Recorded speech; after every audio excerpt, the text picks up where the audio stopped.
महावीर ने स्वीकार किया, मर्यादा पुरुषोत्तम भगवान श्री राम ने स्वीकार किया। सिलवट नहीं आई फेस के ऊपर, 14 साल का वनवास, ये नहीं कहा कि यही नहीं पता काटना कैसे होता है, लेकिन चले गए वनवास काटने के लिए।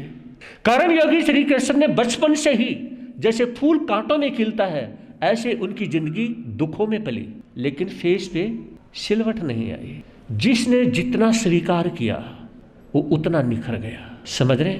जिसने जितना स्वीकार किया, ये कहते हैं यानी कि पुरुष की ब्यूटी तब बढ़ जाती है जब वो पूरे परिवार के दुख को स्वीकार कर लेता है, और नारी की ब्यूटी तब बढ़ जाती है जब वो पति के प्रति प्रेम प्यार अपना लेती है, और पुरुष की ब्यूटी तब बढ़ती है जब वो सिर्फ ये सोच लेता है कि मुझे तो सिर्फ करना है। एक बार एक फैमिली बैठी हुई थी, उनके साथ में उनके बेटे भी, बहुएं भी और बेटियां भी। तो कहा कि बेटी हर चीज में, हर लाइन में, हर काम में बेटों से, लड़कों से, बॉयज से आगे हैं। ऐसा कोई काम नहीं जिसमें लड़कियां पीछे हो। मैंने कहा ऐसा पॉइंट भी है जिसमें लड़कियां उनके सामने 5% भी नहीं है। समझ रहे हो? ऐसा पॉइंट भी है कि आज के समय में, पहले में तो लड़के 100% थे, लेकिन लड़कियां आज के समय में सिर्फ ज्यादा बता रहा हूं 5%, 95% बॉयज आज भी आगे हैं। लड़कियां या लेडीज बराबरी नहीं कर सकती। बुरा मत मानना मेरी बात का, क्योंकि जो बात सही है वो तो कहनी पड़ेगी। समझ रहे? आज भी बराबरी नहीं कर सकते, और लगता नहीं कि अगले 50 साल भी बराबरी कर लो। आगे जो कुछ हो देखा जाएगा, कौन जिएगा कौन मरेगा। तो कह रहे कि महाराज जी ऐसा कौन सा पॉइंट हो सकता है? मैं कहा है आज भी। जब बॉय शादी करता है तो ये नहीं देखता कि लड़की कमाती है या क्या करती है, मुझे सिर्फ घर बसाने से मतलब है। लड़की पढ़ी लिखी है, लड़का एक ही देखता है, बस लड़की सुंदर हो, पढ़ी लिखी हो, वो शादी कर लेता है। लड़का चाहे सुंदर हो, कितना संस्कारी हो, कितना पढ़ा लिखा हो, अगर वो नौकरी नहीं करता, 2 पैसे नहीं कमाता, चाहे वो कितना भी अच्छा हो, चाहे वो 10 सामायिक रोज करता हो, वो कहे कि मुझे पसंद नहीं, कुछ कमाता नहीं, कुछ और नहीं। लड़का तो नहीं कहता ये कमाती नहीं, बस ब्यूटी है, सुंदर है, चल भाई ठीक है शादी। समझ रहे? लेकिन लड़की के पास आज भी वो चीज नहीं है जो लाइफ जीने का हुनर है, जो लाइफ को निखारने का हुनर है, जो परिवार को बसाने का हुनर है, उसमें आज भी बॉय नंबर 1 है।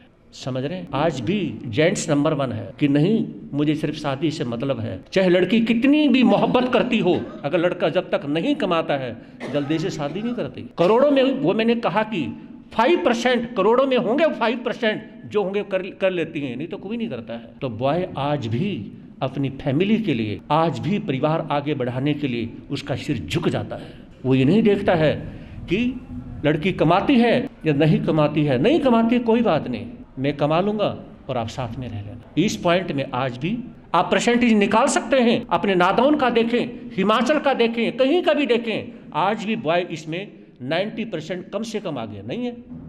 बताओ, सच्चाई है ये। और इस पॉइंट के बिना कुछ है नहीं जिंदगी में। इसका मतलब क्या हुआ? अगर मैं ये कहूं इसकी सेंस निकालो, इसकी सेंस क्या निकालोगे? कॉम्प्रोमाइज। बोलते क्यों नहीं? इसकी सेंस क्या निकल रही है? Understanding, compromise. ये जो सबसे बड़ी, अगर ये आपके पास सेंस है तो आप जिंदगी में कहीं भी सेटल हो सकते हो। भटके हुए इंसान को समझाया जा सकता है कब? जब वो कॉम्प्रोमाइज करने के लिए तैयार हो जाए। भटके हुए इंसान को हाथ पकड़ के ऊपर उठाया जा सकता है कब? जब वो अंडरस्टैंडिंग करने के लिए तैयार हो जाए। और जो पल पल में, यानी कि जिसकी अंडरस्टैंडिंग 50% जमीन में खत्म हो जाती है और 50% जिसकी हवा में उड़ जाती है, जैसे परफ्यूम उड़ता है। यहाँ एक व्यक्ति परफ्यूम के 2-4 फुहारे मार लो, सारे हॉल में खुशबू हो जाएगी। समझ रहे हो? जिसकी अंडरस्टैंडिंग जमीन में खत्म होगी और कॉम्प्रोमाइज परफ्यूम की तरह हवा में उड़ गया, तो उसके पास में बचता क्या है? बताइए। आइए स्वीकार करें, स्वीकार करना सीखें। ये स्वीकार नहीं होता है। मुझे स्वीकार है कि जैसा भी मिले। और ये मैंने कहा कि गांधी के बारे में मैं 1% सुनना या बोलना भी पसंद नहीं करता हूँ। महावीर को सर्वोपरि, राम को सर्वोपरि, क्योंकि जिसने हमेशा देश को, विदेश को, हर किसी को निखारा है, उस परमात्मा को नमस्कार। अब आगे आता है सत्कार, मतलब सम्मान, रिस्पेक्ट, इज्जत। सत्कार हर कोई नहीं कर सकता है। अगर यूं कहें कि सत्कार किसी से होता ही नहीं, तो ये बात भी गलत नहीं है। समझ रहे? सत्कार हर किसी को करना आता नहीं, सत्कार हर किसी से होता नहीं। जिसको करना आता है और जिससे सत्कार यानी कि सम्मान, रिस्पेक्ट जिससे होती है, तो बिना स्वार्थ के नहीं होती। समझ रहे? अब नॉलेज है कि यहाँ इस व्यक्ति से मुझे हेल्प मिलेगी, अगर उस व्यक्ति से हेल्प मिलती दिखाई ना दे तो उसका सत्कार सम्मान नहीं होता।